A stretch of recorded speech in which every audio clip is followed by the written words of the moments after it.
Sukses curi perhatian banyak pembaca, novel Septihan diangkat jadi series.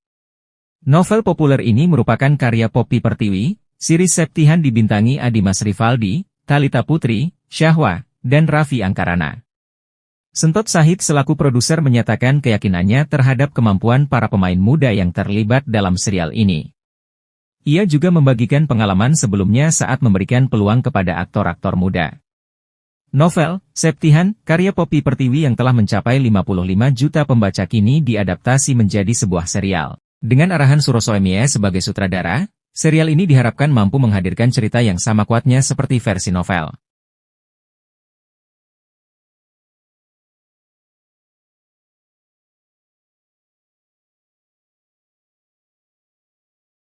Seperti di press release saya bilang kalau ini adalah sebuah kesempatan yang luar biasa yang diberikan sama Papa kepada tempat di film ini. Kalau kita lihat dari tadi sudah dibacakan berapa pembacanya dan lain sebagainya, waktu saya langsung dikasih novel Septihan, saya langsung kecil ya. Ini setiap orang pasti pengen bikin film pengen bikin novel ini untuk jadi sesuatu tayangan. Dan karena mungkin juga kami biasa, kebetulan saya sama Mas Loso dulu, kami juga membuat series juga, tapi pada saat itu mungkin cerita tentang SMP ya. Jadi kita sekarang ada naik sedikit ke SMA gitu. Kami berdua dulu membuat karya Kepompong, setelah dengan nama Kepompong itu pada era itu cukup berhasil ya. Dan kita pada saat itu banyak pemain-pemain yang memang baru debut pertama, dan kami mencoba di komposisi Septihan itu juga seperti itu. Kita mulai dengan banyak talenta baru yang mungkin belum terlalu terekspos. Jadi mudah-mudahan apa yang kita perjuangkan beberapa hari terakhir ini dengan melakukan reading dan eksplorasi karakter, mudah-mudahan bisa sesuai dengan harapan para pembaca yang harapkan begitu. Kita doakan bersama-sama ya. Tambahannya itu. Oke, baik. Terima kasih banyak Mas Sentot. Tadi Dimas ada yang pengen tambahin? Mudah-mudahan keras ya.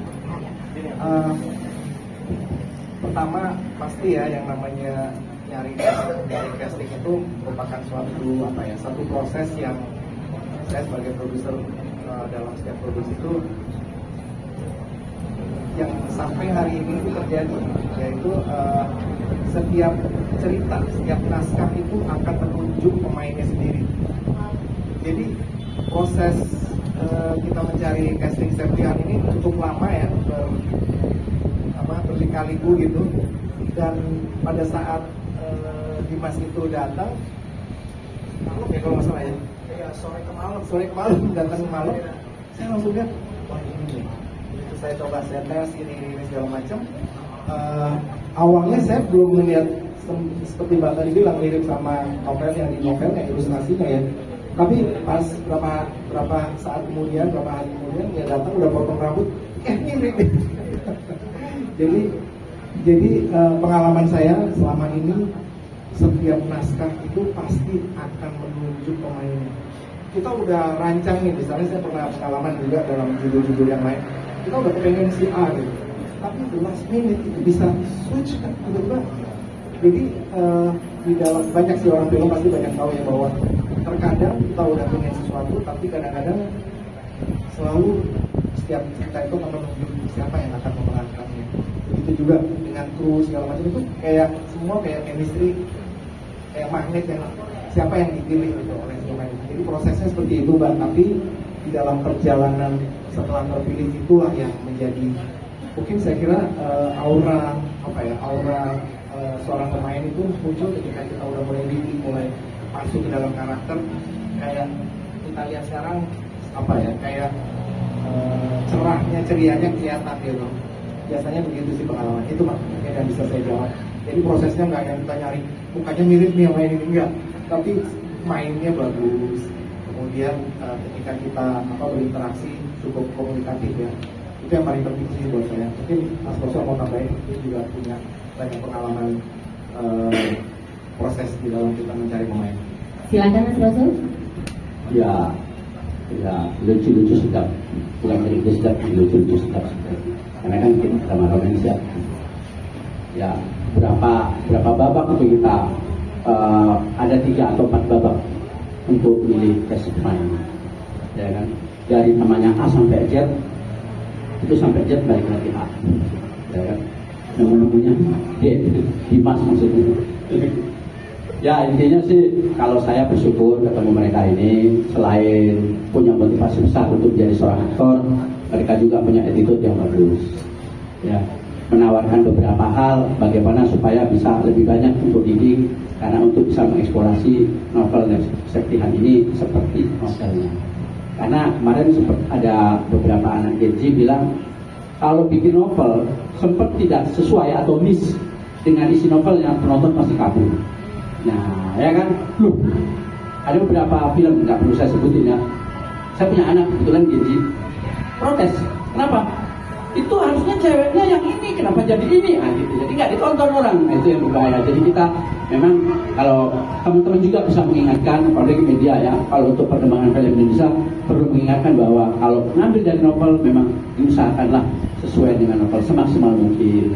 Karena kan sesuai dengan kalimat dari Mas Sentot, mau apa naskah atau skenario itu akan memilih takdirnya sendiri untuk menjadi pemainnya. Adapun takdir itu nanti jadi baik, ya kita yang menjalani. Itu aja kalau dari saya. Baik, terima kasih banyak Mas Roso. Mungkin tambahan sedikit, Silakan. buat teman-teman yang ini juga tadi kan konteks pertanyaannya masih pemain. Geng Rafispa ini kalau mungkin teman-teman udah ada yang nonton spin-off-nya bagian dari cerita yang Mbak Popi penulis novelnya itu kan bikin Galaksi juga kan. Galaksi sudah beredar di bioskop dan di platform juga. Nah, Geng Rafispa ini juga gitu, proses mencarinya ternyata itu menjadi cocok banget dia jadi tokoh. Ada yang namanya Bams, ada yang namanya Nyong ya, ada satu orang aktor mungkin bisa berdiri Nyong. Nah, dia yang akan di dalam di dalam novel ini lucu sekali dia. Dia orang Ambon yang sukanya berpantun gitu. Jadi itu yang mungkin bikin seger ya. Dan pemain-pemain yang lain kalau karena ada Galaksi juga di Septihan ini, jadi yang jadi Galaksi juga karena dia ketua pemimpinnya Geng Rafispa ini, semua kayak titik semua Mbak. Jadi prosesnya kita mencari dan akhirnya dapat dengan itu tadi, cerita akan menuju pemainnya. Jodoh gak akan kemana ya Mas ya. Universe benar-benar menyatukan kita semua di sini. Betul ya Pak. Baik, untuk pertanyaan selanjutnya tentang pengembangan cerita. Ada satu lagi dari Mbak Nuti, pengembangan ceritanya apakah tetap sama dengan novel atau mungkin dikembangkan yang lain ya? Baik, mungkin dari Mbak Nota sebagai penulis skenario, silakan. Terima kasih Mbak Nuti. Ya, karena untuk sebenarnya merasa beban juga karena itu tadi pembacanya sudah sekian juta gitu ya. Dan saya sempat baca kalau komentar penonton yang membaca novel itu, wah jelek banget, nggak sesuai gini-gini gitu. Tapi kita mencoba untuk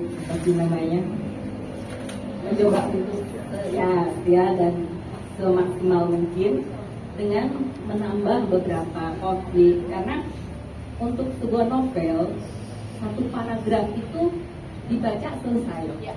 Tapi untuk sebuah gambar nggak bisa kita dengan satu paragraf aja kejadiannya apa.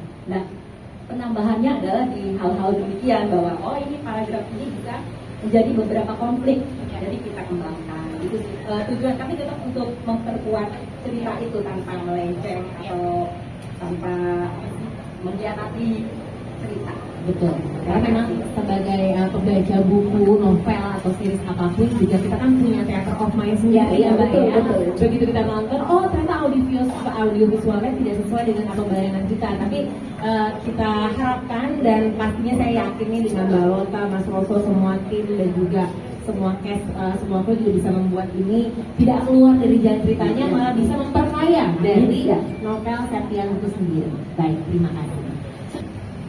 Terima kasih banyak Mas Andi, Mas Roso, monggo. Ya, terima kasih. nggak apa-apa sih tadi, karena memang Mas Anton sutradara kan.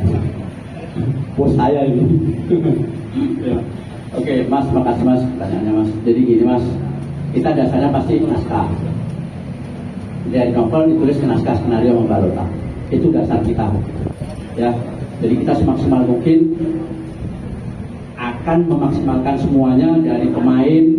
Ya, secara teknis kerja sih seperti biasa lah, standar orang syuting kan. Tapi secara kiat-kiat mentalitas, semangatnya semuanya yang itu perlu nanti kita sama-sama akan jaga itu. Ya, itu aja sih kalau dari saya. Baik, terima kasih banyak dan mungkin kita akan langsung masuk ke pertanyaan selanjutnya. Ya, satu pertanyaan terakhir untuk teman-teman yang lain. Gak usah khawatir, akan ada doorstop media juga, doorstop interview. Monggo silakan, boleh maju sedikit biar kelihatan wajah cantiknya nih Mbak Ria Miranda nih kayaknya ya. Selamat siang, selamat semua untuk produksi serial Septiannya. Saya Putri dari Poja tadi. Kalau ngomongin serial, orang selalu bertanya berapa episode itu, karena itu pembedanya antara sinetron sama serial ya. Kalau untuk ini berapa episode dan apakah itu disesuaikan dengan chapter di masing-masing novelnya pembagiannya? Terima kasih. Terima kasih banyak Mbak Puput. Silakan Mas Anton. Terima kasih pertanyaannya. Karena awalnya memang kami ditugaskan membuat sinetron. Kalau kita bilang sinetron kan format standarnya tuh rata-rata 45 menit sampai 1 jam. Itu satu episodenya gitu. Saya sama Mbak Lota juga kita mengejar ke sana bagaimana novel yang setebal ini, bagaimana ini tetap bisa menampilkan seluruh cerita tapi dengan kekuatan yang saling mengikat ya dari awal sampai akhir. Dalam perjalanannya itu sempat yang wah ini bisa tambah lagi ini atau apa gitu, dan akhirnya kita ketemu di angka 9 episode gitu. Nah kemudian karena memang dari awal kita memang ingin membuat Septihan ini menjadi satu digital series yang apa ya, bisa saya bilang ini adalah eksplorasi dari kami mencoba satu kalau boleh bilang terobosan gitu. Kalau kita bilang series itu kan kalau nggak di TV reguler atau di platform yang OTT gitu. Nah justru saya tertantang nih ketika kita bilang bahwa kita coba bikin sesuatu yang ini ditayangkan semua orang dengan sangat mudah dan bebas langsung melihat, yaitu apa, satu platform yang tadi sudah disampaikan adalah YouTube, misalnya salah satu ada, kita rencana ada YouTube, TikTok juga dan sebagainya.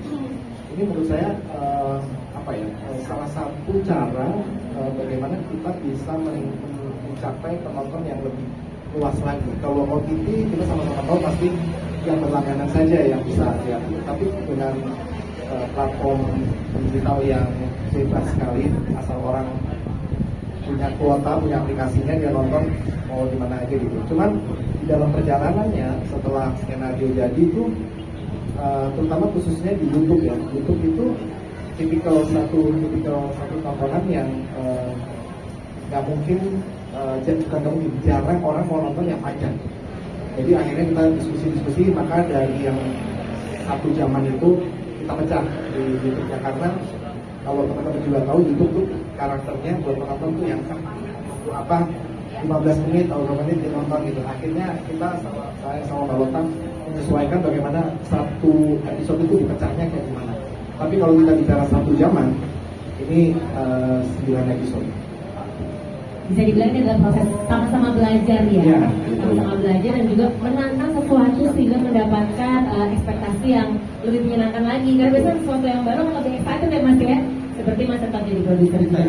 Dan tadi satu pertanyaan yang saya belum jawab, mungkin apakah sesuai dengan chapternya? Sepertinya enggak ya, karena pembagian chapter yang tadi sudah dijelaskan Mbak Lota di novel sama di ini pasti beda ya, karena kita harus nyari yang cliffhanger kan, ketika ini kita harus sampai di mana nih, ketika ini harus nanya. Tadi saya bilang awalnya 1 jam pun di YouTube harus kita pecah, itu juga kita nyari, wah ternyata begini ya. Jadi kita harus cari dari part-part itu mana yang harus jadi cliffhanger supaya sekali orang nonton ya akan mengikat sampai ke belakang dan seterusnya gitu. Itu sih jawabannya, mudah-mudahan bisa terjawab.